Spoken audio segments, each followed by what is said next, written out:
set. Okay. Sorry.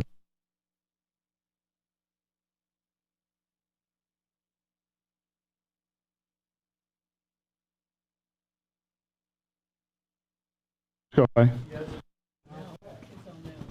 Is it back now? Yes. Okay.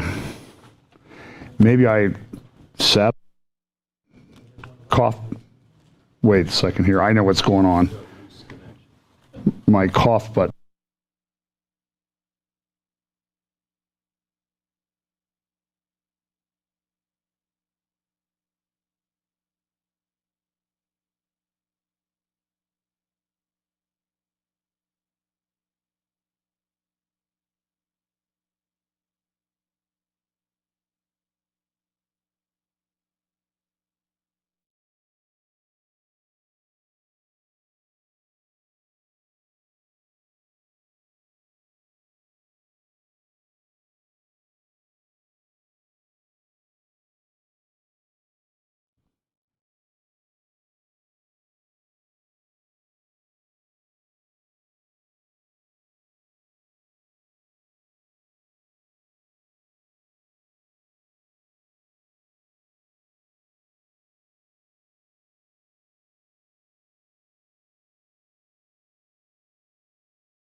Testing 1, 2. Okay. I didn't touch anything. Are we streaming? Yes, we are. Okay. All that was live. Okay. Let's pray. Father, thank you so much for this day. We pray that you'll help us to sort of work through these issues that the world is going through right now and understand how they fit into Bible prophecy. Bless us today. In Jesus' name, amen. Well, this could be a tough one.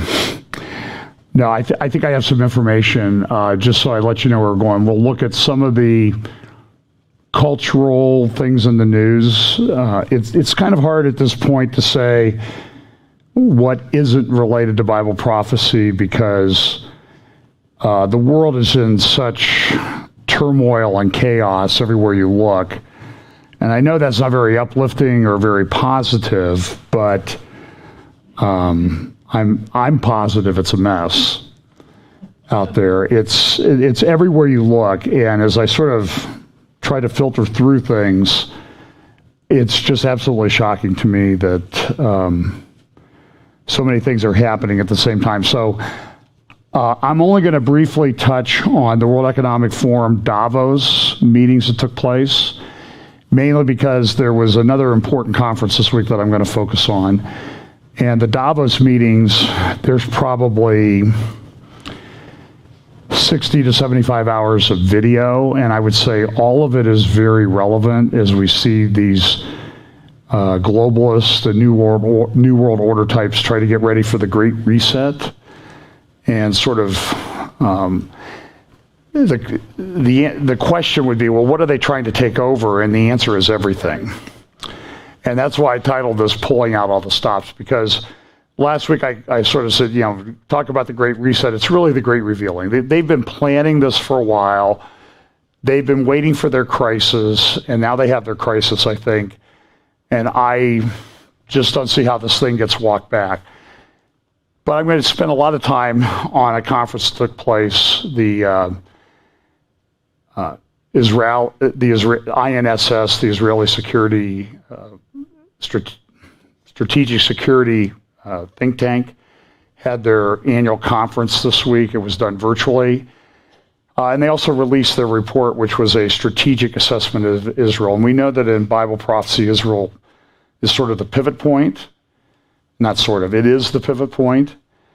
And so all these things relating to Israel and its security and its economy and its government, I think all of this is relevant because all these, it seems like everywhere everything is set up that if somebody could just come in with a man with a plan, everybody would be happy. And I've never seen it and I don't think anybody else that talks about this. I watch some other people do their prophecy updates, and everybody says, I've never seen anything like this. I never thought I would see it like this.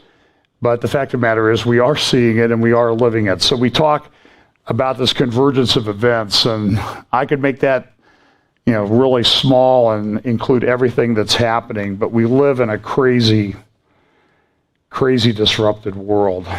Reminder, we haven't been banned on YouTube yet. I don't come out and talk about that thing that they want to stick in your arm that much. I have concerns about that thing. I think you know what I'm talking about.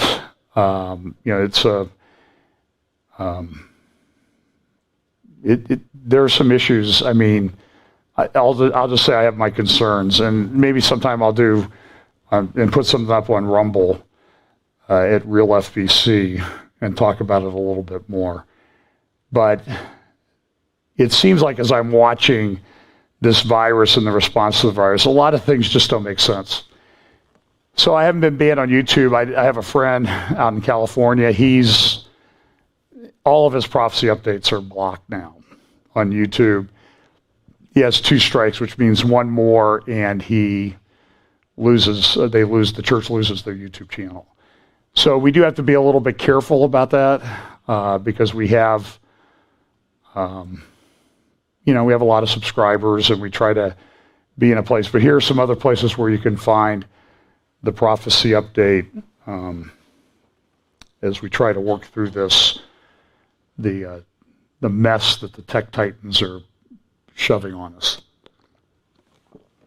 Can I give you a little bit of humor? This week was announced that I didn't know that I lived like 2 miles from a Godiva store.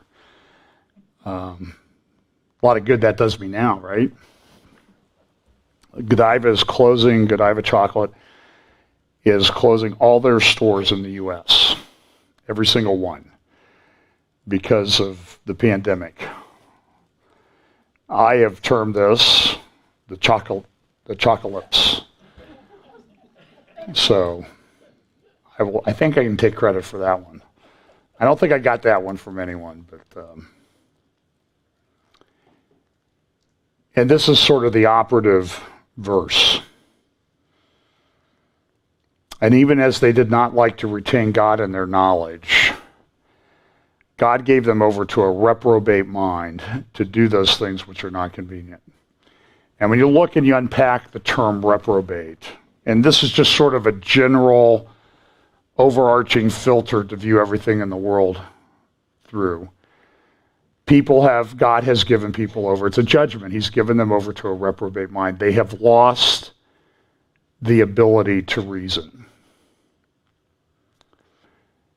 So, I mean, you see things like razor wire and fencing around the Capitol, which they're talking about making permanent, I guess. And so nobody's going to the Capitol anymore. Well, except certain people, and one commentator said, well, I'm not so sure that it's all that fencing and razor wires to keep people out. Maybe it's to keep them in. So they can't do any more damage than they do.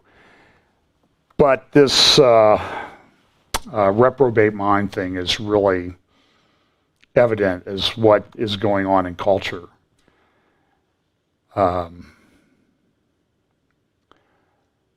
That's the Greek word, adokimos.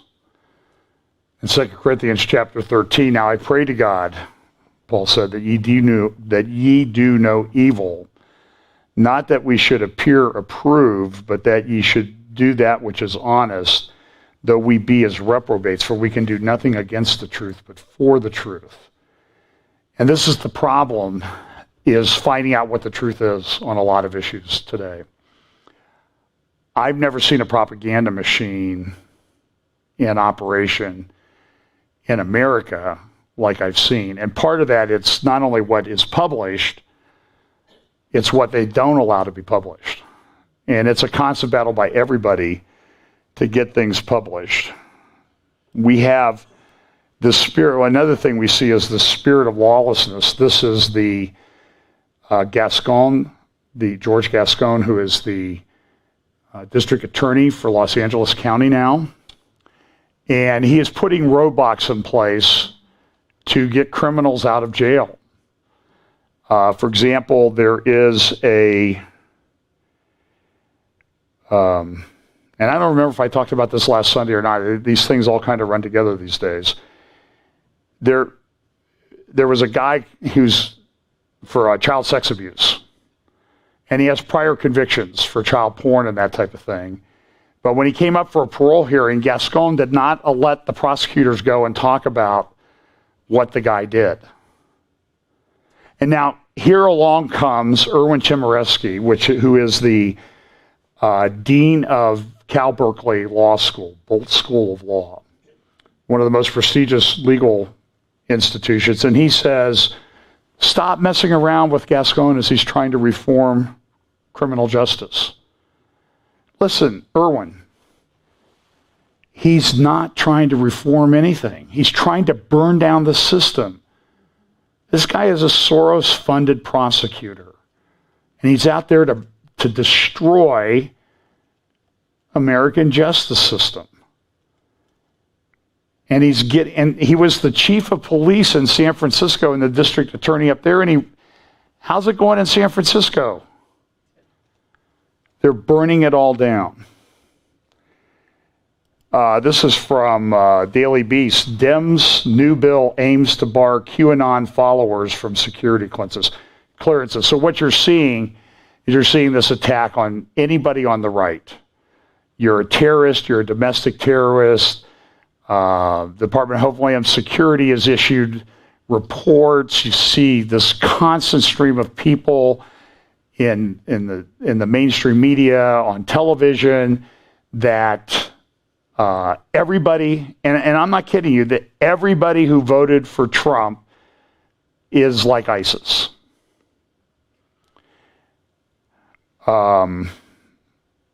It's shocking to me. I mean, how many cities have the Trump people burned down and destroyed over the last year? Anyone? Yeah, you can't answer the question because there aren't any. But one group that does, they are now have been nominated for a Nobel Peace Prize. And so you see these things, like this is the headline in this morning's New York Times. As far-right peril brewed, U.S. scrutinized the left. And so the New York Times is taking the Jerry Nadler approach. Oh, everything about Antifa, that's a myth. They're not doing anything. And so they're saying, so it's just sort of like, the monkeys, they see nothing, hear nothing that Antifa does. But now, there's a riot demonstration at the Capitol that admittedly got out of hand, but it's, and I'm trying to choose my words carefully because I don't want to yell and scream. They do not, I'm trying to be kind, trying to follow my own message from first hour. And it's hard. It's hard with these people. I don't know if you saw that AOC, the congresswoman from New York, she tweeted something about this GameStop. I'll talk about that in a moment, the sort of Wall Street thing that's going on. And she said, we need to stop this. And Ted Cruz said, I agree. She goes, well, I'm not working with you because you tried to have me murdered. So this is the level of discourse, and I honestly I don't want her I don't want her killed or murdered. I kind of like that she's there because it's sort of like a real life example. You can point to your grandkids and kids and say, if you don't be wise, you'll end up like this, and you don't want to end up like that because you don't look very smart. But so they're saying so. They focused on the left. They focused on the left because they were burning down federal buildings. They were breaking into federal buildings. They were threatening to tear down the whole system. They burned 5 miles of buildings in Minneapolis. It wasn't the right. Good grief. And so you'll see this, you're going to see this constant parade of articles. Oh, the right is bad, the right is bad. The right is like ISIS. Just like ISIS. They want to, it's just all lies. It's all lies.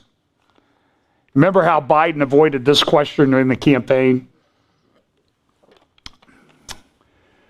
Mr. Vice President Biden, are you going to pack the Supreme Court? No, we're not going to do that. So what are we, 10 days into this? This is 1 week into this. He is staffing a commission on Supreme Court reform. What does he mean by Supreme Court reform? It means they're going to appoint about 6 to 11 new justices, all liberals, and destroy the conservative 5-4 majority. That it's a very tenuous 5-4, as you know from some of the rulings. It would be 6-3 if John Roberts hadn't been given over to that kind of mind that I just talked about. But this is kind of interesting. So what's Biden been doing? I forget what the number is. He's been doing executive orders. And I think in the first week, Trump did like 7, and Obama did 9. And I think Biden is up to like 39 or 54. Oh, 42? Okay. Yeah, but that you've been back there for the last hour. You don't know what he's done in the last hour. I don't either. And he said, there's quotes of Biden out there that people who do all these executive orders are dictators, except him. But what's interesting is this is an editorial from Friday in the New York Times. Ease up on the executive orders. Now, when the New York Times is telling a left-wing president to back off a bit, it might be a bit of a problem. We have these things with this virus thing is just, I don't know, in some respects is out of control. I know the death rate is very low, but I'm hearing from a lot of people about friends that died and that type of thing. So there's something very strange about this thing. I don't think we should trivialize it. I know Dr. Fauci's come out and said to wear 2 or 3 masks. Somebody on Twitter said, why don't you just put a pillow over your face, Dr. Fauci, and see how that goes. Get back to us. We would all sort of get along, be on board with that. In Lebanon, they're having major riots. The country is completely falling apart. Some of these virus strains are supposedly, 30%, 70% more deadly. We also continue to have issues, adverse reactions to that thing that people might get stuck in their arm. The whole thing is just chaotic. I'll talk about a little bit more about it in just a moment. And now I see my slides are significantly out of order. Here's an interesting thing. This is in Europe. The EU is essentially trying to shut off the vaccine supply to the UK. And they had figured out a way to kind of route it through Ireland. And the EU tried to shut that down, and they got a lot of pushback. And so there's this war, there's a vaccine acquisition war that's going on between Europe and the EU. And as one headline says, the EU vaccine war explodes. And then you have the reactions of governments to this. Here is a short clip of the Canadian travel restrictions that are put on. And these are Canadian residents and citizens, because somebody here in America, I was supposed to do a conference in April, late April, early May, up in Calgary. We're going to do it virtually, but because I can't go to Canada. I mean, I can't even drive across the border because I'm an American.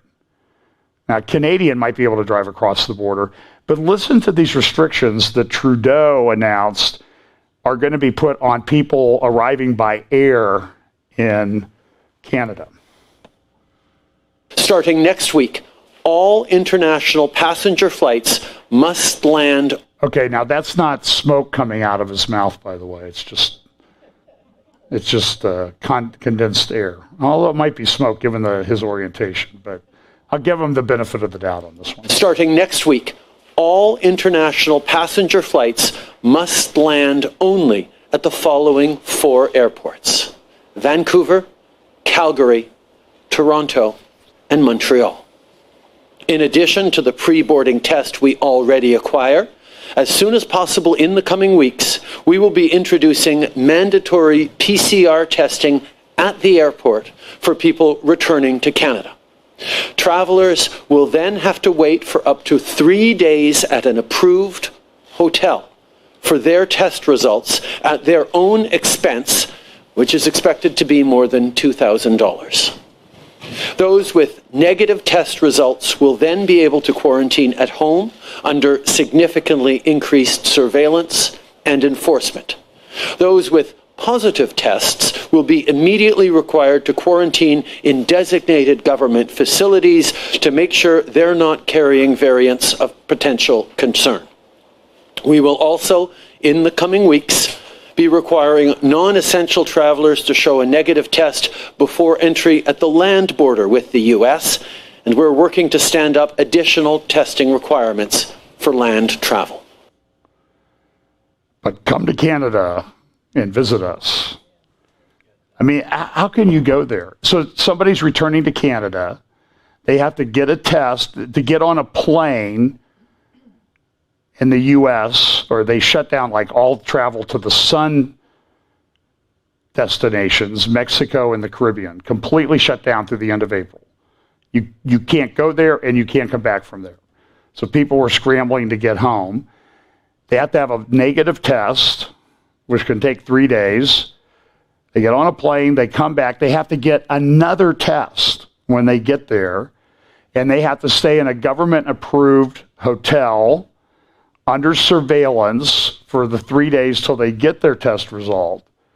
And then they get their test result. If they are negative, they get to go and spend another 11 days in quarantine under surveillance at home. If it's a positive test, you go to a government quarantine facility until they decide to let you go. And there was a case in Canada, a pastor and his wife came back, and now I see they have like dogs that are sniffing people to see if they have the virus at the airports. And his wife got pulled out of line and taken away by the police. And they told him, if you ask any questions, we're going to, if she resists, we will arrest her and take her to jail. And she was taken away, and he has no idea where she is several days later, because they won't let her communicate. I guess they took her phone away or whatever. This is Canada. This is, you know, as I talked last week about patience and kindness this week, it's really hard when everybody's trying to be, as I said, a stone in your shoe. I mean, I have like boulders in my shoes from all this stuff that's going on. It is a strange, strange world. So here's a little bit about this thing on Wall Street. So what happens is, when people think a stock is going to go down, they short it. They buy the stock, or they don't have the stock, but they short it. And if they have to deliver the stock, then they have to buy it at whatever the price is. So if you think the stock is at $30 a share and it's going to go down to 20, and you say, okay, you know, I'll short the stock, because I know that if I have to produce the stock, I'm not going to pay $30 a share for it. I'm going to pay $20 or $10 or $5. And then what happens is these hedge fund managers, they short stocks all the time. It does nothing for the company. And then they go on these shows and they say, well, I think this company's going under, good time to short that stock, don't, because that stock's going down. Well, what happened is that, and literally this is true, that a lot of people who are sitting around eating Cheetos in their parents' basement, these 19-year-old guys who are bored, they have no job, they can't go to school, but they have a computer and a high-speed internet connection, thanks to mom and dad. They've sort of joined forces, and what they're doing is people have discovered who is shorting stock. So the example this week was GameStop. I mean, you see the stores and strip centers around town, I'm sure. And I don't know that many people go there anymore because a lot of games are online. And so GameStop people, the hedge funds are saying GameStop's going out of business. So they started shorting it, and people said, I'm going to buy the stock. So they started buying the stock, and GameStop went from like $30 a share to $440 a share. And, there's sort of a visceral guilty. So you can see the GameStop stock price. That's what it did in a very short period of time. But what happened? Well, all the hedge funds that had shorted GameStop, now they've got to produce the stock. They've sold stock they didn't have. Now they got to go get the stock. It's not $20 or $30 a share now. It's $440 a share. So some of these hedge funds lost $2.5 billion. There's one guy who was doing this, buying GameStop, and he did like a $30,000 investment and turned it into like $8 million. But he's just a guy, he's literally living in his mom's basement doing this. And the hedge funds and the Wall Street brokerages, they said, you can't do that because we're losing money. You've been doing this to people for years. Now somebody's playing the other side of the game. And personally, I don't see a problem with it. I don't think what the small investors did, banding together, but what the brokerage firms said was they stopped trading in the stocks. That's fraud. I believe that's criminal. And they did it at the behest of these multi-billionaire hedge funds.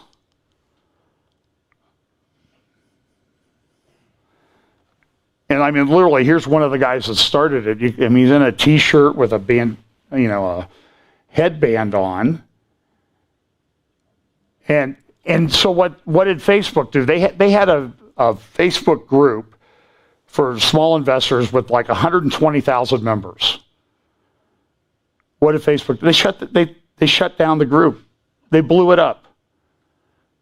This is unbelievable. It is unbelievable. And so now we're at this place where there's a reckoning. And so you should know that right now there's a big push to short silver. Now, I'm trying to think. Somebody sent me some statistics on silver this morning, so I'm sure I will quote them incorrectly. But people have been shorting silver for a while now, and now people are going and buying silver, and the price is going up. Gold's going to go up the same way, but they have different ways to put the brakes on gold. But the problem is that, I think there's like, let's say, 3 trillion tons of silver. They are able to mine 770 million or billion, I guess it's million tons. So wait, there's like 3 billion tons of silver in the world. They're able to mine 770 million a year, but they use 990 million a year in industrial production. So at some point, this thing's it's just going to blow up. And so that's the next one to watch. And this is all done by computers. Small guys they're doing trading. They don't have to pay commissions to a big brokerage firm. They're just sitting there. And some of these people are making, $6,000, $7,000, $8 million doing this.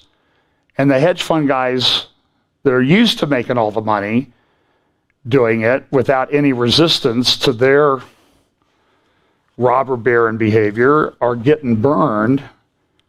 And I have to tell you, I think it's it's delicious to watch. This is an article in the New.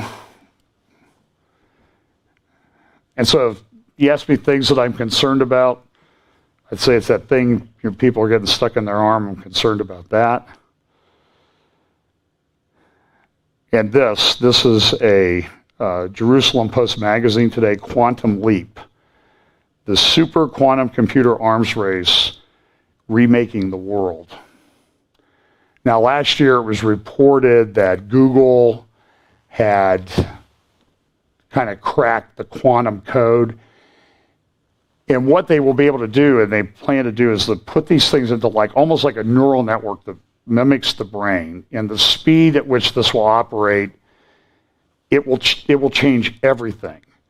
And it may very well be that the one big concern is that it will break the encryption algorithm that does give some security to computers and networks around the world. And this is developing very quickly. They're not there yet, but it's a good article. But this is the title of the article in Jerusalem Post magazine. I don't make this stuff up. I'm just telling you what secular people look at, evaluate what's going on. And so the guy who wrote this article from the Jerusalem Post, quantum apocalypse.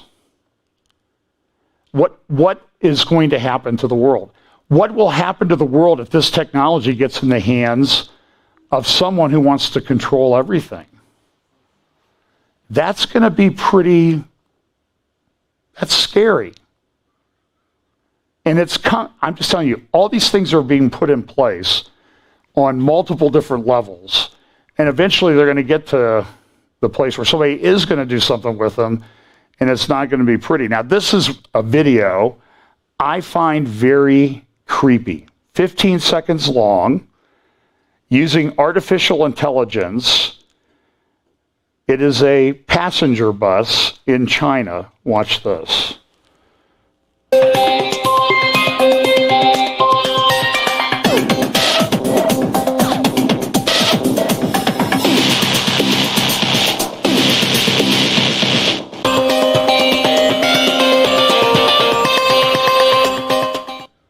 What did you see? You saw one passenger and no driver on a road going over a bridge over a river.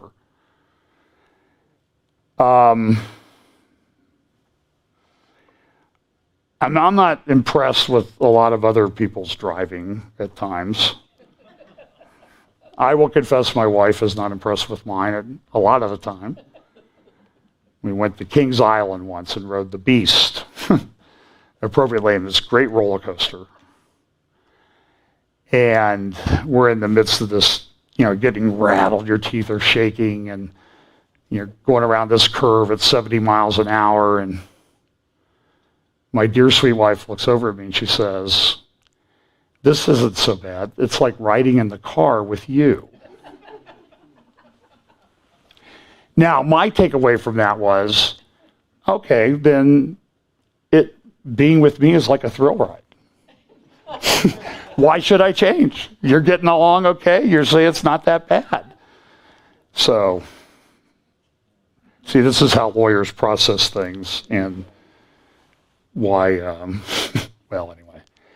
This is a new magazine from Wired, 2034, The Next World War, a history of the next World War.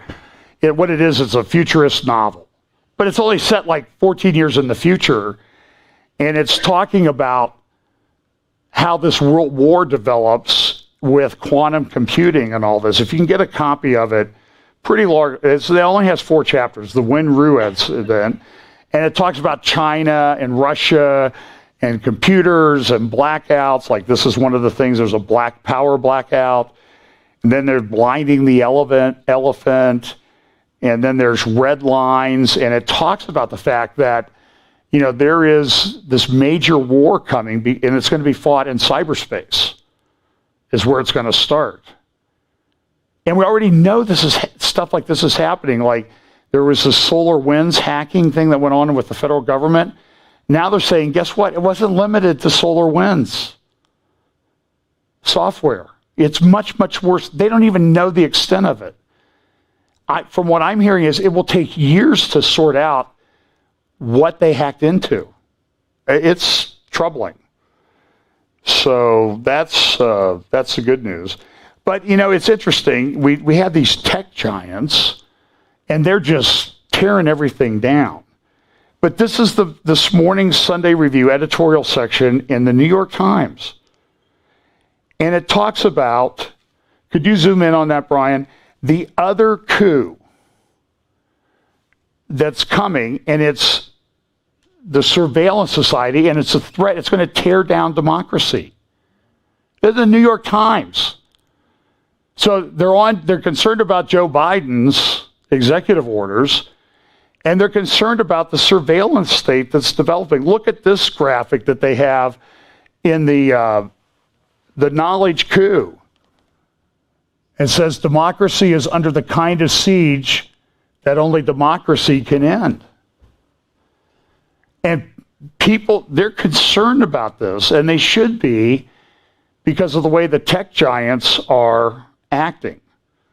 If I have time to get to it, it may end up next week, because I don't know that I'll have time to get to the Davos stuff today, because there's like 100 hours of videos came out that I wanted to watch this week. And I do have a life, I need to take my wife out for a ride every now and then and get her, some thrills. But we don't do that. I'm just kidding. But all these things are converging and going in all these different directions. So for the next bit of time, I'm going to focus on this document. Now, I mentioned this a couple weeks ago, 3-4 weeks ago. They didn't release it, though, till this week, the PDF copy of it, the Strategic Survey for Israel. And it's titled, The Year of the Vaccine, Internal External Challenges to National Security. So this is published by INSS. And I mentioned last week that they had a number of threats that they were concerned about. Maybe it was 2 weeks ago. And they have a grid here at the beginning of their thing, threats and opportunities. So here's the threats that they think, the top 10 threats that they're looking at with regard to Israel. So they're concerned about Israeli defense. And we know this is a big deal in Bible prophecy too. So we know, there are these wars that are talked about in the end times that involve Israel, and it comes from the north. Ezekiel 38 and 39. You also have Daniel 11. And also, I think, Psalm 83. All these kind of factor in. Now, we don't know exactly the sequencing or the timing yet. We'll have to figure that out. The best evidence of how these prophecies work out is when they actually happen. Then we know for sure. Then we can say, okay, we nailed that one. And so a lot of people, as I've always joked, will be updating their charts throughout these end time events and that type of thing. So look at the top 10 threats, though. One, this is a very well done document. It's about 85 pages. You can download it and read it. War in the north against Hezbollah, Iran, and its proxies. Now, does that sound like it might be related a little bit to Bible prophecy? No, it doesn't sound like it's a little bit related. It sounds like it's really related. Big time. Okay, the next one, number 2. Iranian breakout to nuclear weapons, which is kind of part and parcel of number 1. And I don't have a slide on it, but somebody sent me an article. Now it's from Debka Files, so I'm always a little bit, I want to verify it. I don't usually go with it, but it was sent to me by a trusted friend. And it says that they're concerned in Israel right now and in the U.S. among leadership is that Iran could have a nuclear weapon within 3 to 4 weeks. Now, we know they say they're enriching at 20%, and you've really got to enrich to 90%, but getting from, like 1% enrichment to 20% enrichment is a huge process. Getting from 20% to 90% is not much of a leap. And so there's concern about that. So that's this one. Then they have heightened economic crisis in Israel and rising unemployment, ongoing coronavirus pandemic, cyber attack that paralyzes the economy, military campaign in the Gaza Strip, rising domestic crime and disobedience due to loss of trust in the government. And they have a huge problem with the Haredim, the Orthodox community in Israel. They just are not going along with anything on the coronavirus, lockdowns or anything. And they're having riots and that type of thing. It's a huge problem. And whatever problems we're having in our society, Israel's having them as well. Then another one is massive natural disaster, earthquake, flood, or fires. Well, that kind of sounds a little bit like Revelation. Violence between different groups in Israeli society. Ethnos against ethnos. Sounds like Matthew. And riots and terrorist attacks in the West Bank. And then they said that these give rise to certain opportunities. Expansion of normalization agreements, rapid health and economic recovery due to vaccines, formation of a regional coalition, United States, Israel, and pragmatic Arab countries. We'll talk a little bit about that in just a minute. Long-term ceasefire in the Gaza Strip, including a prisoner deal. These are all things they think they can achieve, but they're sort of ranked. So we know that war in the north, that's like the number one threat. And you'll get down to resolving that issue, but it's like number 8. So number 6, transitional arrangements with the Palestinian Authority. Number 7, technological discovery that will boost Israel's image in global public opinion. Go read the article on quantum computing in the Jerusalem Post magazine to kind of understand the synergy there. Number 8, weakening of Hezbollah in Lebanon and its removal from centers of power. 9, dissolution of the Iranian Shiite axis. And 10, change of regime in Iran, along with the moderation of its regional policy and its nuclear aspirations. That's number 10, and those are not going to happen. So you can see number 1, threat, and the opportunities or the resolution are way down the list as to what they think. It's a nice little article, so I'll just look at this. So it's broken down into a number of parts, the strategic assessment, the international system recovery from COVID-19 among great power competition. Global GDP has fallen 4.4%. That's pretty significant. They think it could go up 5.7%. So the only country in the world that had an increase in GDP last year was, guess who? China. I'm sure it's just a coincidence. And some places in the world, the growth rate, the bottom chart, is going to be even. It's bad out there. The U.S. had its worst economic year in, I think, 100 years. And, when things aren't open, it's not just the chocolates, it's a lot more stuff that's going on. Here's the Israeli system, the challenges of an ongoing crisis to national security foundations. They have, a couple days after Passover in March, they will have yet the 4th elections in 2 years for the Knesset and Prime Minister. Here's a little chart on the unemployment rate in Israel.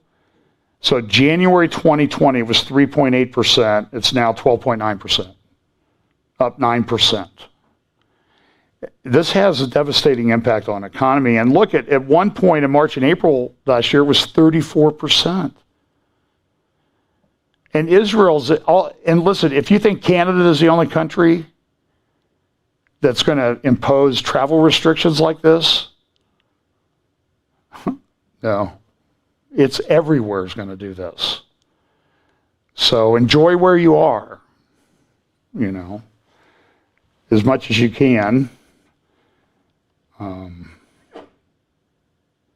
I love to play golf, and one of the corollaries about a growth area of the economy in the United States is golf. Everybody wants to golf. They want to get out, which means it's crowded. It takes forever for some of these people. But patience. I keep remembering patience. So, or give me the first tee time of the day, then I'm okay.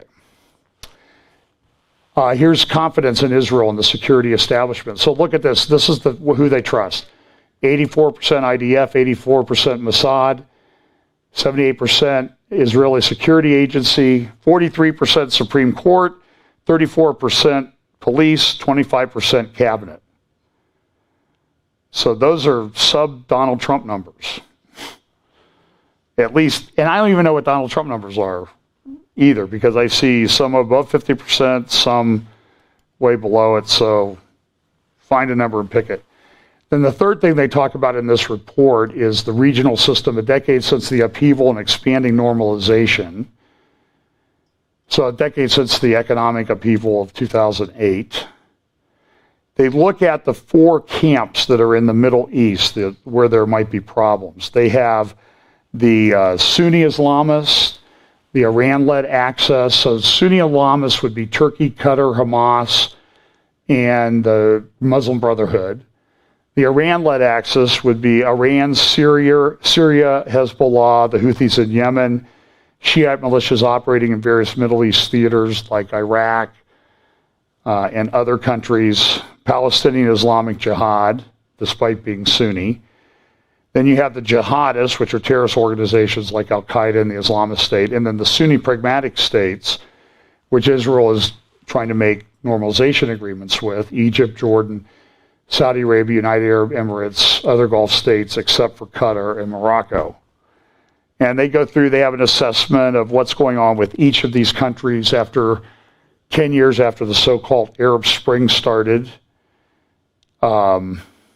And I won't go into the details of each of these. I think you need to pull them together. But look at the countries that they talk about. They talk about Egypt, Jordan, Saudi Arabia and the Gulf states, Turkey, Iraq, North Africa and Sudan, and Yemen. And all of these are mentioned, referred to in these prophecies we talk about a lot, like Ezekiel 38 and 39. And then there's a big discussion in the strategic assessment report on Iran. They say Iran is at a low point, but still the primary threat to Israel's security. And everybody's scrambling about Iran right now. Everybody's wondering, how do we handle Iran? What do we do with them? The Biden administration is bringing back all the people from the prior Obama administration that made this deal. But even some of them are expressing concerns about where Iran is going with its nuclear breakout capabilities. And Iran's doing this despite all the sanctions that have really had a huge impact on them. Look at the inflation rate, that chart there. Their GDP is negative. Their inflation rate is high. And then you go here to the real to the dollar exchange rate. As the number goes up, that's bad for Iran. And look at how this has changed over the years. I mean, it's just spiked tremendously in the last year, especially since the Trump administration put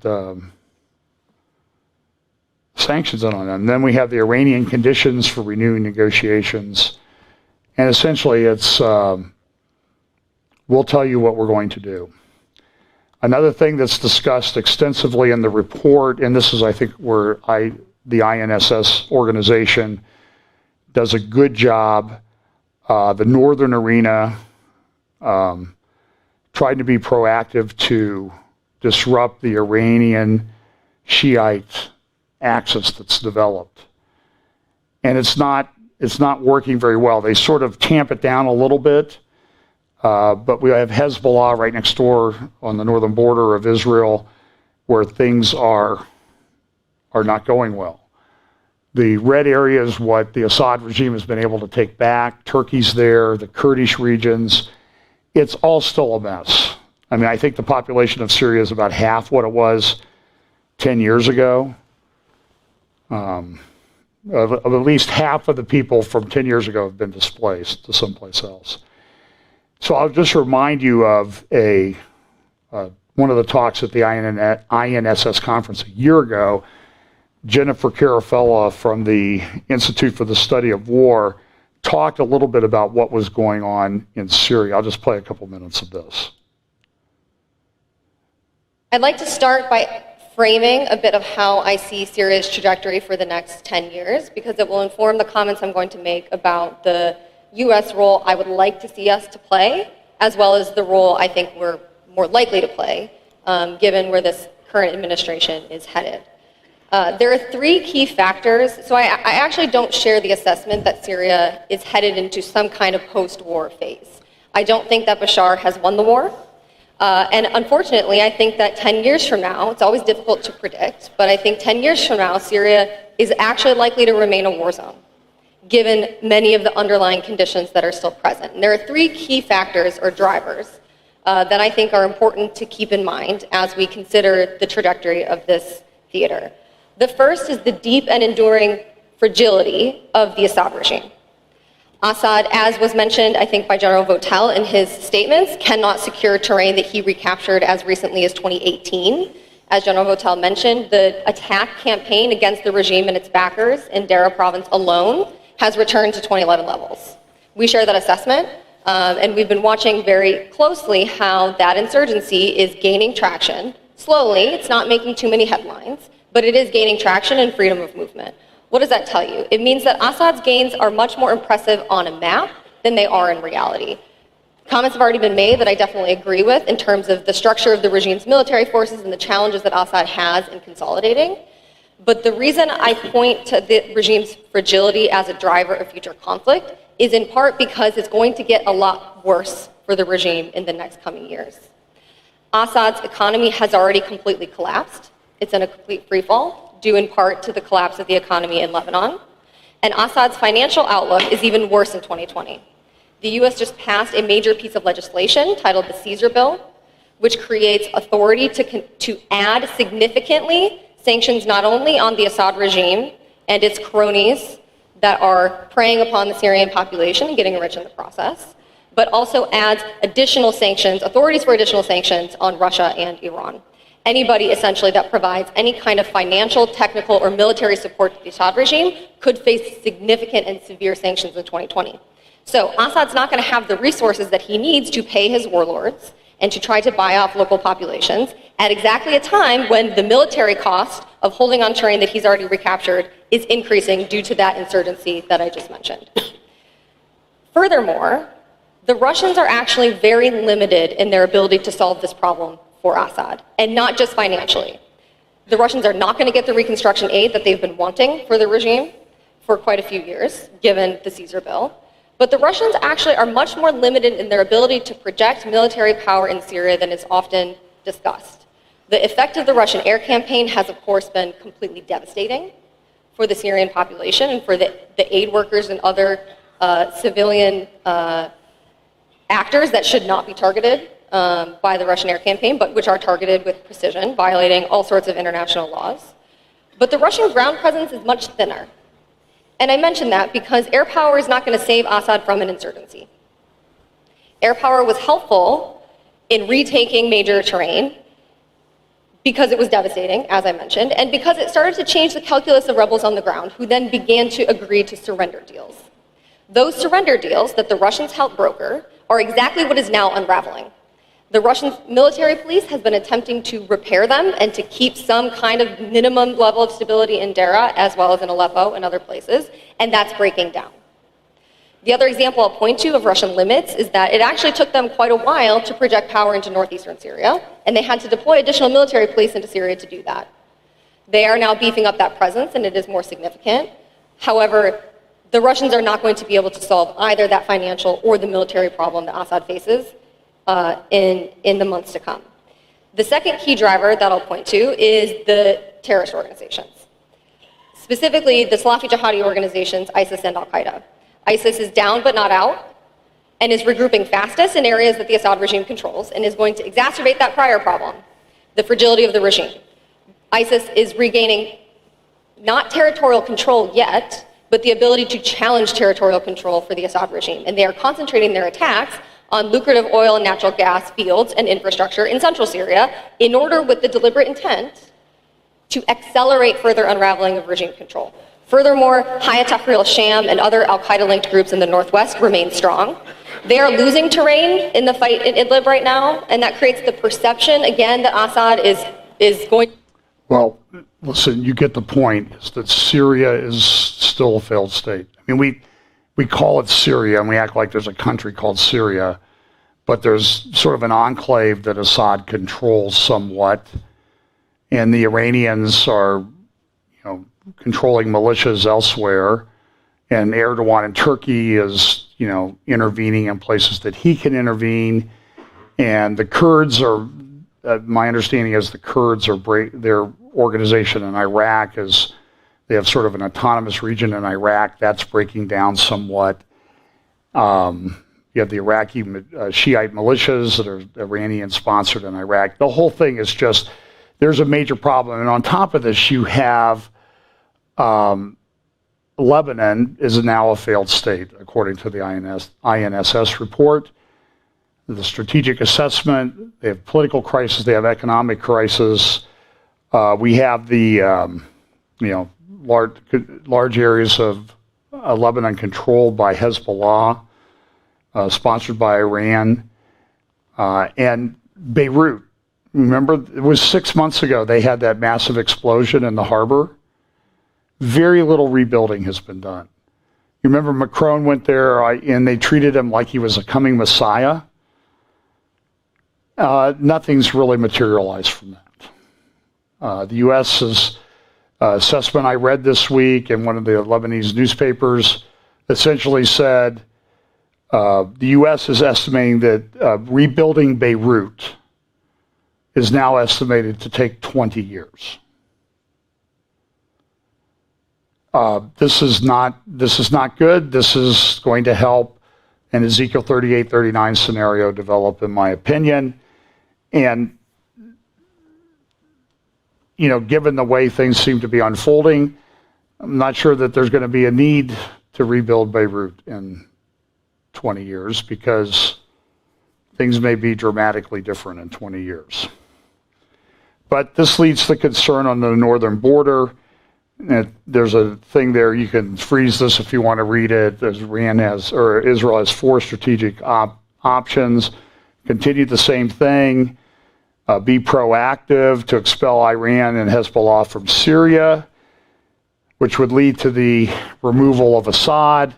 But then what replaces him? That's a problem. They can try to do politics. That doesn't seem to work. And they can attack physically, militarily. None of those options seem to be good. Now, Chief of Staff Avi Kochavi of the Israeli Defense Force gave a speech on Tuesday. He noted that this has been somewhat controversial in some areas in Israel. Essentially, he said, look, we have 6 areas of operation. We have Libya, Mediterranean, Lebanon, Syria, Iraq, and Iran. And again, it sounds like he's taking this out of Ezekiel 38-39 and some of the other Bible prophecy passages. But he said this, he essentially said, look, the world has to continue pressing Iran. We cannot go back to the JCPOA. That would be a huge strategic mistake. He said even an amended agreement would still be an operational and strategic mistake for the whole world, he added, calling for more pressure on the Islamic Republic of Iran. He said Iran is under significant economic pressure. Their trade has fallen dramatically. These pressures must continue in all directions. And he said that he had tasked the IDF, I think I mentioned this last week, with preparing plans for countering Iran, which will be developed in the coming year. They're really going to be very much closer, especially if Iran's going to break out. They're not going to wait a year to do something. And so this led to a couple interesting editorials in the Friday edition of Jerusalem Post. One editorial, very positive, good for Kochavi. He spoke the truth.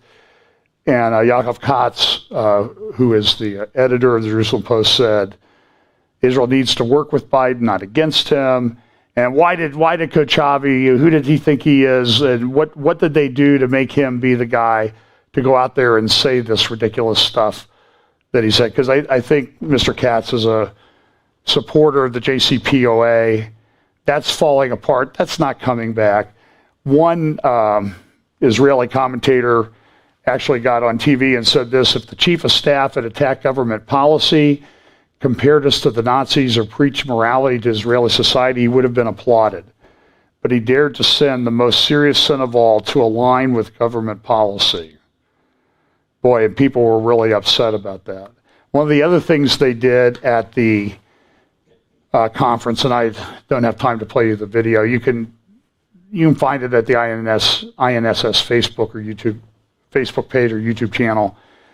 They actually did a war game where they simulated a war game, and they had people representing different players: Iran, Lebanon, Hezbollah, Israel, the United States, how they would respond to this. It was very fascinating analysis.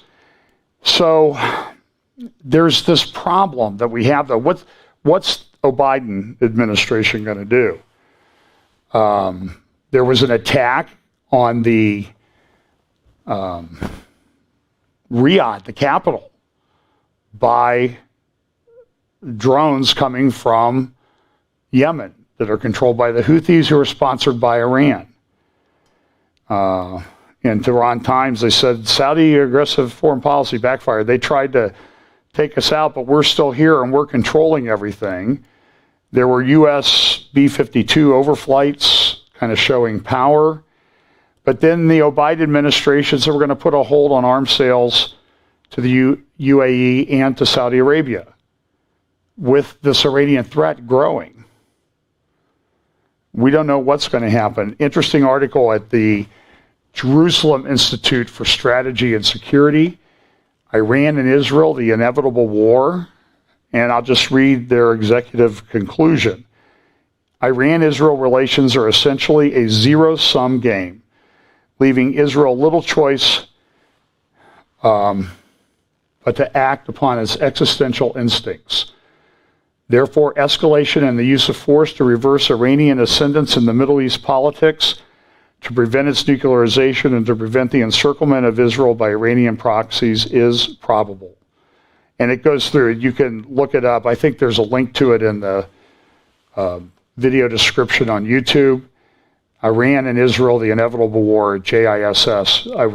I think if you go to JISS website, you will find it there on the landing page. Listen, all of this stuff, these conflicts and everything, these have been percolating for centuries, and now we see that there's like this massive convergence of all of these things that seem to be important. Seth Frantzman at the Jerusalem Post, I believe, has a new book. It's out or coming out on drones and how they're changing things. And we know that these drone things can be very effective. If you remember back in, I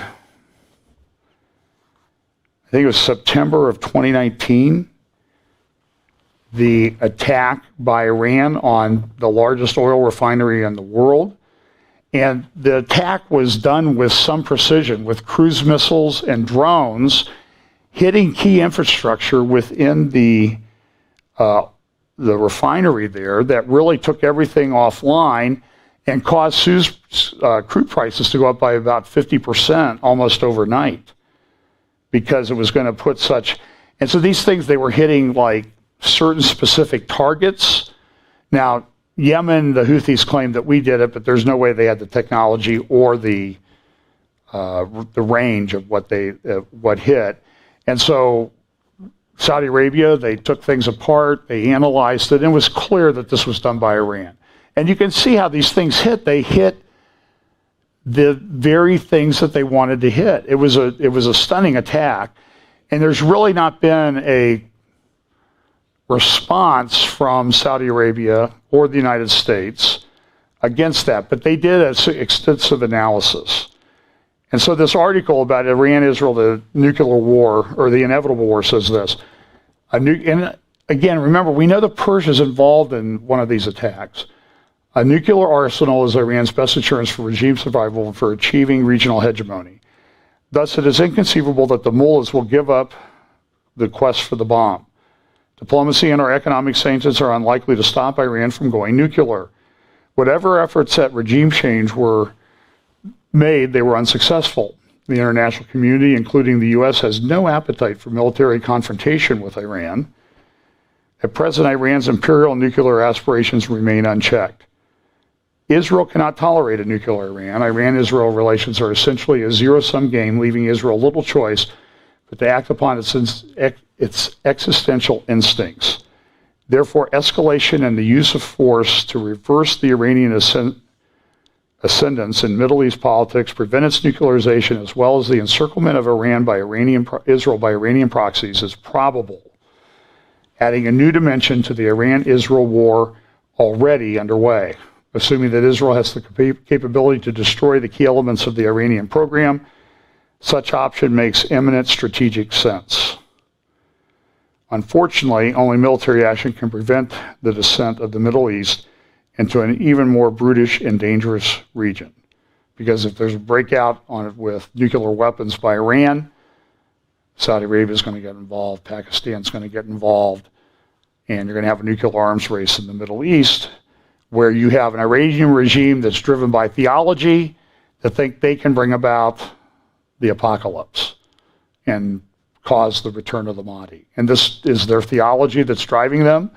And the people, whether it's the majority view in Iran or not, is irrelevant, because the people that hold this view are running things. And if there is a change in the structure of the Iranian government to go from sort of a little bit of, the religious supreme rulers and then the secular people like Rouhani, if it goes to the Iranian Revolutionary Guard Corps, the IRGC, you're going to see a big game change, and I think you'll see war in pretty short order.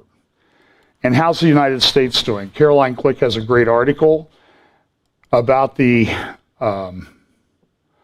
appointment of a guy named Maher Bitar, who has been appointed to the National Security Council by Biden. And the title of the article is Subservience Under the Guise of Reconciliation. Israel's March 23 elections are being presented as a simple referendum on Prime Minister Benjamin Netanyahu. The media and Netanyahu's opponents would have us believe that there is no ideological struggle. It's all just a question of whether you love or hate Bibi. But this is untrue. The coming elections are primarily about ideology. To understand this is why the case we did look no farther than Joe Biden's appointments, one of whom was Maher Bitar has been appointed to serve as a senior director for intelligence at the National Security Council. The position is one of the most powerful posts in the U.S. intelligence community. The senior director is the node to which all intelligence from all agencies flows. He decides what to share with the president, and in the name of the president, he determines priorities for intelligence operations and collections from other countries. The problem is that when he was a student at Georgetown University, he was a leader of a group, an anti-Semitic Muslim Brotherhood-aligned Students for Justice in Palestine. He was a major supporter of the BDS, Boycott, Divestment, and Sanction campaign against Israel. Daniel Greenfield from Front Page Magazine reported that Bitar chaired a panel at BDS conference where participants discussed how to indoctrinate Christians to believe that Israel has no right to exist. Seems like they've actually done a good job with some Christians on that particular issue. He then went to Oxford and did a master's in forced migration. He wrote a thesis about the Nakba, or catastrophe, of Israel's founding.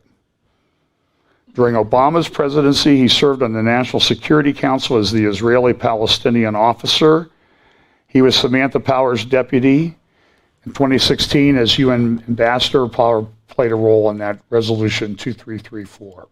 Somebody should ask Jim Psaki, what is President Biden's position and Vice President Harris's position on resolution 2334 that was not vetoed by the United States on December 25th, 2016?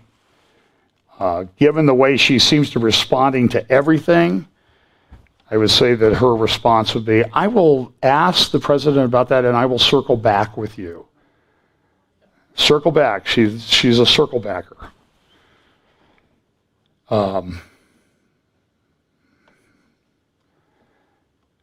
Somebody said that some of the things that are being done there seem to be juvenile. And now we know, and I think John Kerry is the oldest juvenile in the history of planet Earth. I do not like that guy being in charge. The only thing he accomplished in life, in my opinion, was marrying a rich widow. Fred Flight said this from the President's Center for Security Policy about Bitar's appointment. This is outrageous. It should be reversed ASAP. Maher Bitar is a Israel hater as well as completely unqualified to oversee intelligence for the NSC. Did Joe Biden and Jake Sullivan approve this, or are they unaware of what's going on in their own administration? Caroline says this, the inherent hostility of the Biden administration makes clear that contrary to the media spin, the March elections will be a pivotal ideological event.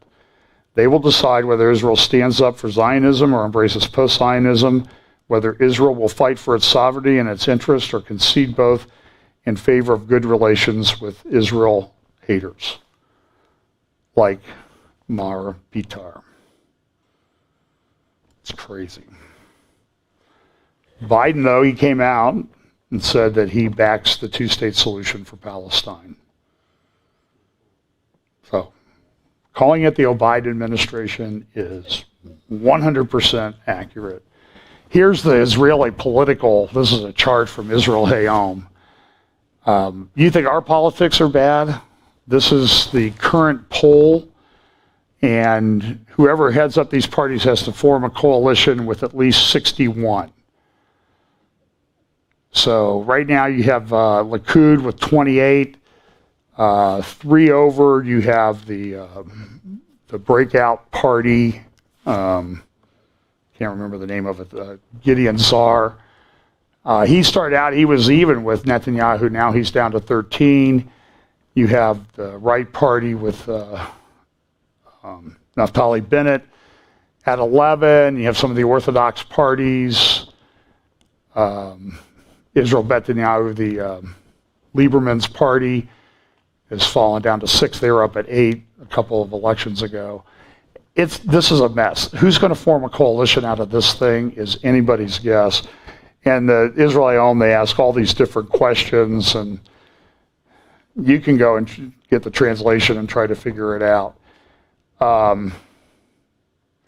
The answer is, it looks like Likud is at 27-28.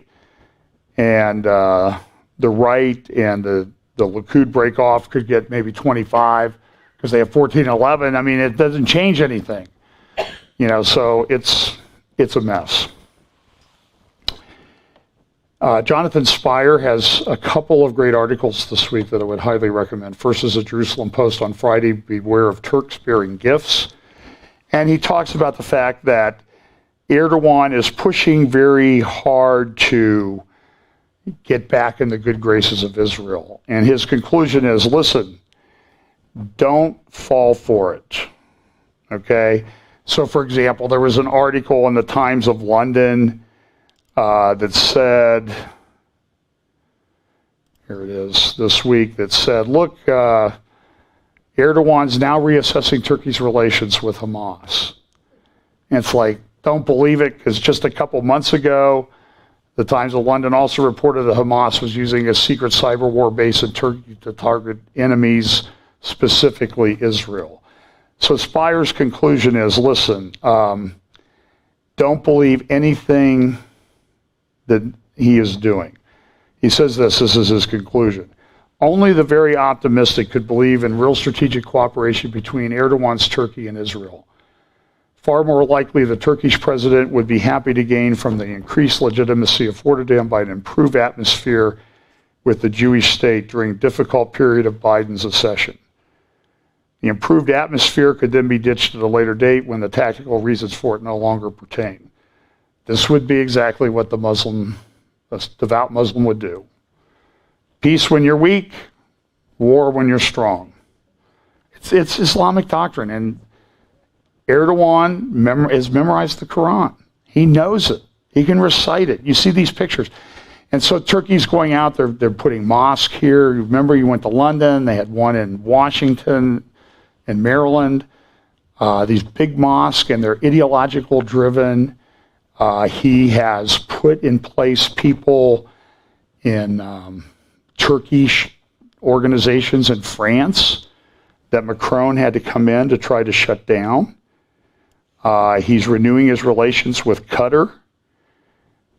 So this is, so whatever he's doing it's fake and it's a facade. And then this report from a number of different newspapers, while I'm reading the article from Jonathan Spire about don't trust Turkey, guess what? There's Zarif, the foreign minister of Iran, in Istanbul at a meeting with the Turkish foreign minister, and they're giving different things. We're going to do regional cooperation. We're going to get along. And he also has a meeting with Erdogan. So don't believe this fake stuff that's coming from Israel or from Turkey that they want to get back in the good graces of Israel. And Jonathan has another article with another author at JISS, Turkish militias and proxies. Really don't have time to go into it. He talks about the different organizations, deep state that Erdogan has put in place over the years of power that he's in Turkey. And these are militias that he controls. They're sort of off budget. And he sends them around the Middle East, and he gets Syrian proxies. He pays this. He's intervening in Libya. He has an organization called the Grey Wolves. And if you remember, and so look, there's a decided anti-Israel thing with Erdogan. He wants to reconstitute the Ottoman Empire. And I think this would play into the ambitions of the Turkish involvement in Ezekiel 38 and 39. And if you remember, there was in December 2017, Trump came out December 6th and he said, I'm moving the U.S. Embassy to Jerusalem. Remember that? Big deal. In fact, they're talking about building like a 10-story building down there in that area. If you've been to Israel, around the promenade and putting up a big addition on the embassy in Jerusalem. So I think the embassy in Jerusalem is pretty much going to stay even under the Biden group. But so they had these meetings. For example, this is in Istanbul, the OIC, the Organization of Islamic Countries. This was in April 2016.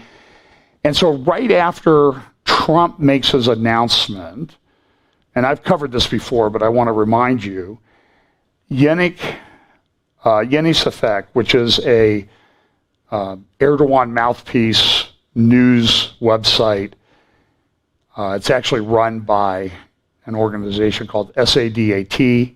You can read about that in Jonathan Spire's great article at JISS. But this organization run by a former Turkish general, and he lost his position in the Turkish government because he was so heavily Islamic. He made statements that he even in today's world, he had to resign. So what he did when he resigned was he went and formed this SADAT. They hooked up with Yeni Safek. And so Trump announces the move of the embassy on December 6, 2017. And within a few days, this is the article that appears in Yeni Safek. a military comparison, Muslim countries to Israel, and the question is, what if a Muslim army was established against Israel? Now, you can look at this map. I have a blow up here in just a second. So this general, he goes to this SADAT organization. This is published within a couple days after Trump's announcement. What do you think their ultimate plan and goal is? Look at the map. Look at who they think is going to lead this.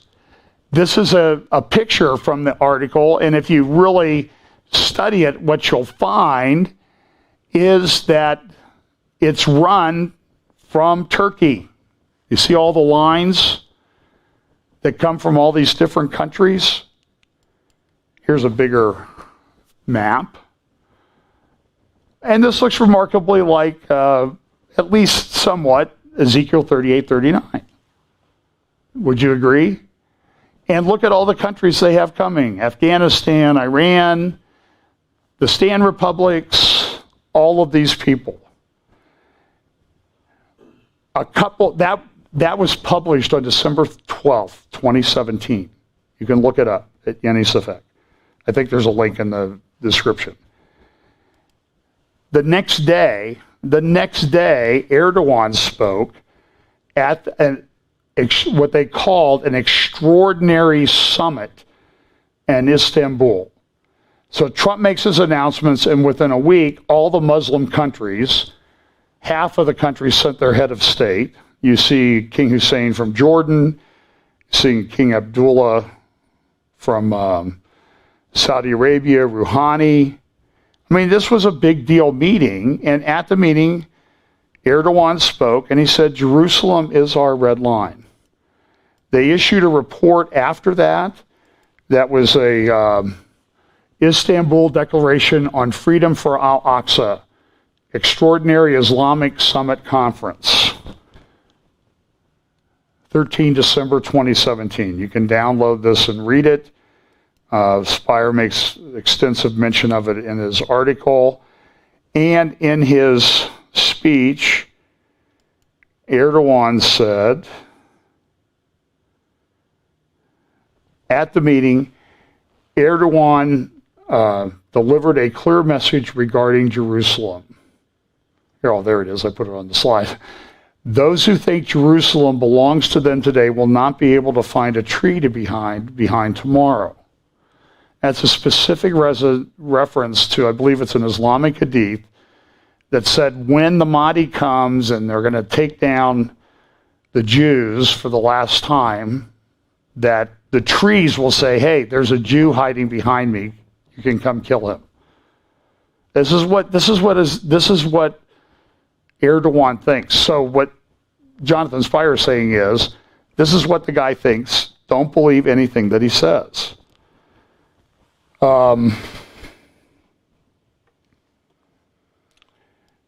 Iran continues to fool around the region. There's also a discussion in the Spire article for JISS about Libya and how Erdogan is pushing things in Libya.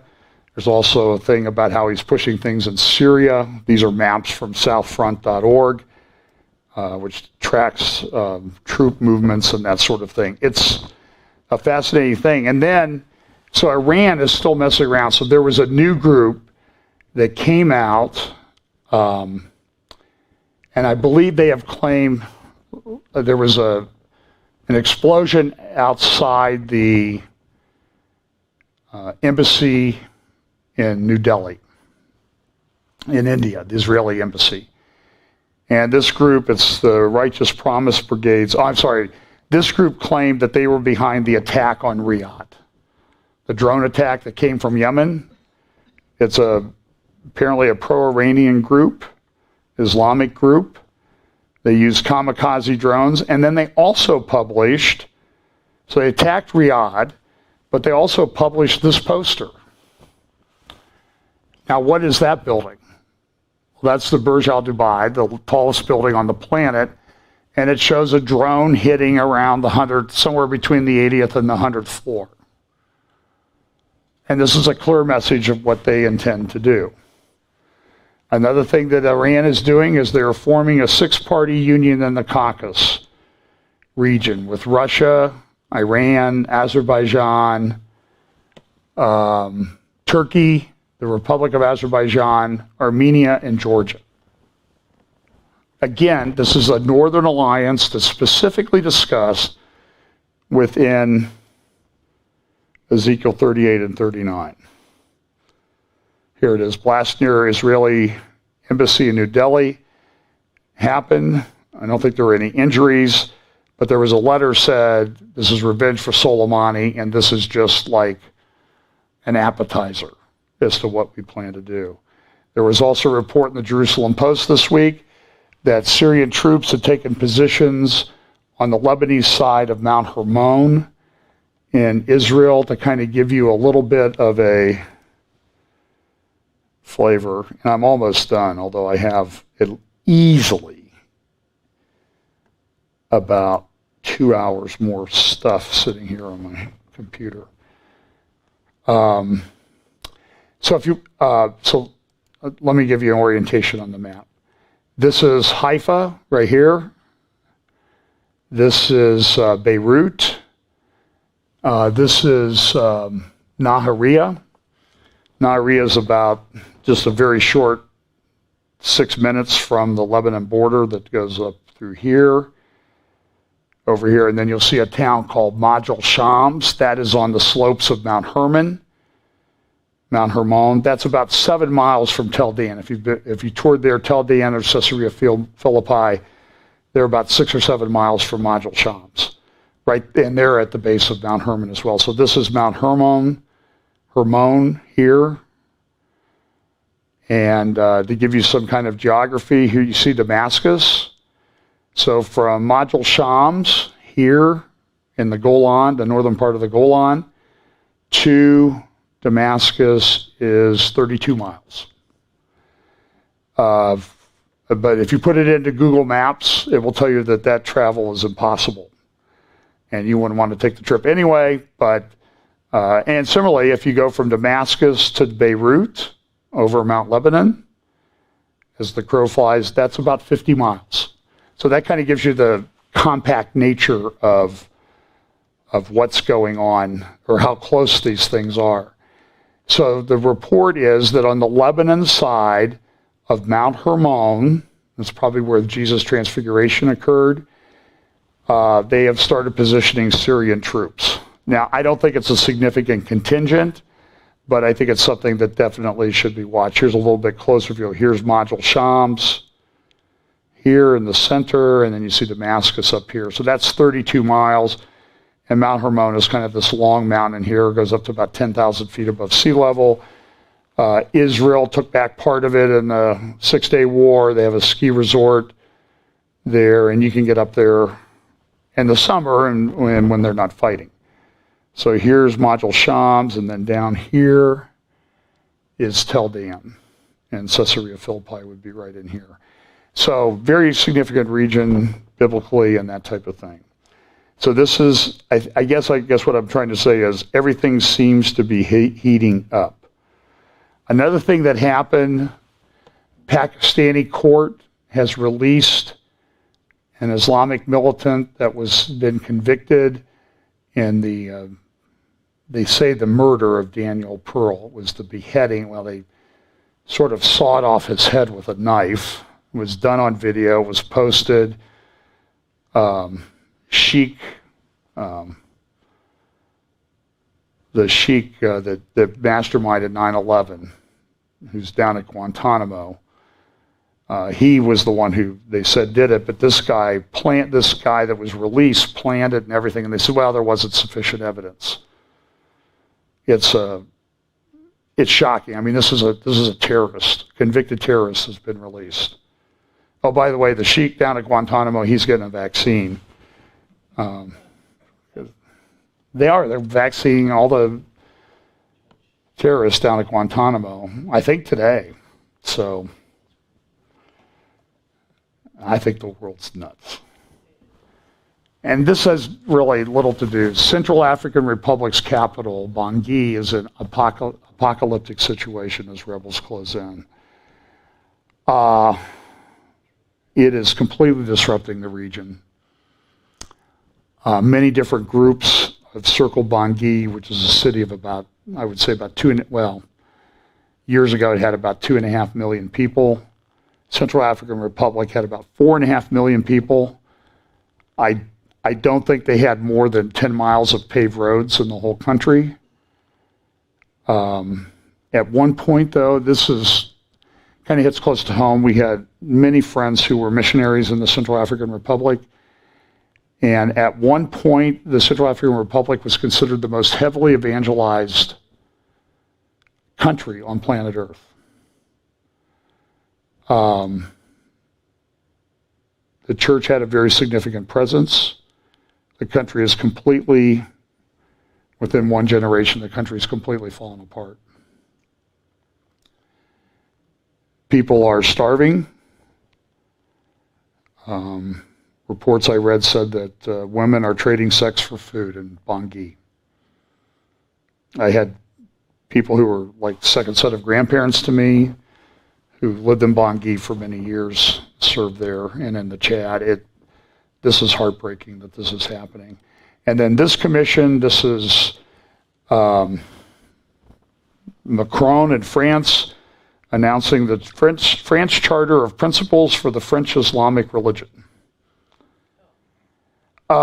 Listen, there's a lot of speculation about Macron. I do think he has a very high view of himself if he thinks he can come up with the French Islamic religion. And there's a lot of conflict. These gray wolves that I talked about, they have seated themselves in Netherlands and France, and they're causing problems, and that's leading to tension between Turkey and France. And I think we need to wrap this up. I do want to talk about, I think I will talk about it next week, or if I have time, I'll do something this week. This whole thing, the Sustainable Development Goals, Agenda 21, Agenda 2030, that the UN has, the climate initiative, the Green Deal, all of this stuff is all sort of being subsumed into the World Economic Forum. They come out this week, just the other day, with the Global Risk Report for 2021. It's an extensive report. Somebody sent it to me just before I walked up here. But they have, all these different risks, IT infrastructure breakdown, digital power concentration, involuntary migration, interstate conflict. So we'll give the World Economic Forum a little guest pass today for the prophecy update. They seem to be doing my job. Look at this: digital inequality, social cohesion erosion, infectious diseases, debt crisis, asset bubble burst, youth disillusionment, prolonged stagnation, social security collapse, livelihood cases. And they show how they're all kind of interrelated and all these crises are going to work. Look, I will confess, this is not a very upbeat update. But I hope it's truthful. Interesting report. Fractured future. This is from the World Economic Forum. These are the people who are doing the Great Reset to make everything wonderful, right? And what are they talking about in their reports? This dystopian future. And I agree with them. I think it gets resolved when Jesus returns. That's my hope. I'm sure they think they're going to put it all back together. Error 404, barriers to digital inclusivity. Look at this. By 2025, 4 years, they're going to increase data generated by 4 times. You couldn't afford to print off the information they have on you now. And all this stuff is going to increase by 4 times. So this is why the New York Times has an editorial today. This is not good. Look at this. This is that strategic intelligence website, Global Risk. You can look at all the things that are interconnected. This is from the New York Times this morning, too. Our world in 20 years. Fires, floods, wildfires, hurricanes, sea level rise, flooding, heat events. So I'm only the reporter. I'm not the... These are what the secular people are saying. It sounds like everything I read this week was like a walk through the book of Revelation and Daniel and Ezekiel and Jeremiah. It was incredible. I will discuss more next week the different talks at Davos, the World Economic Forum, but even Putin came in. I'll just read what he has to say. Putin said this. He said, he pointed at growing inequality and unemployment and the rise of populism as potential triggers for new conflicts that he said could plunge the world into a dark anti-utopia. Well, that's upbeat. He lives in $1 billion house. I looked it up. 183,000 square feet.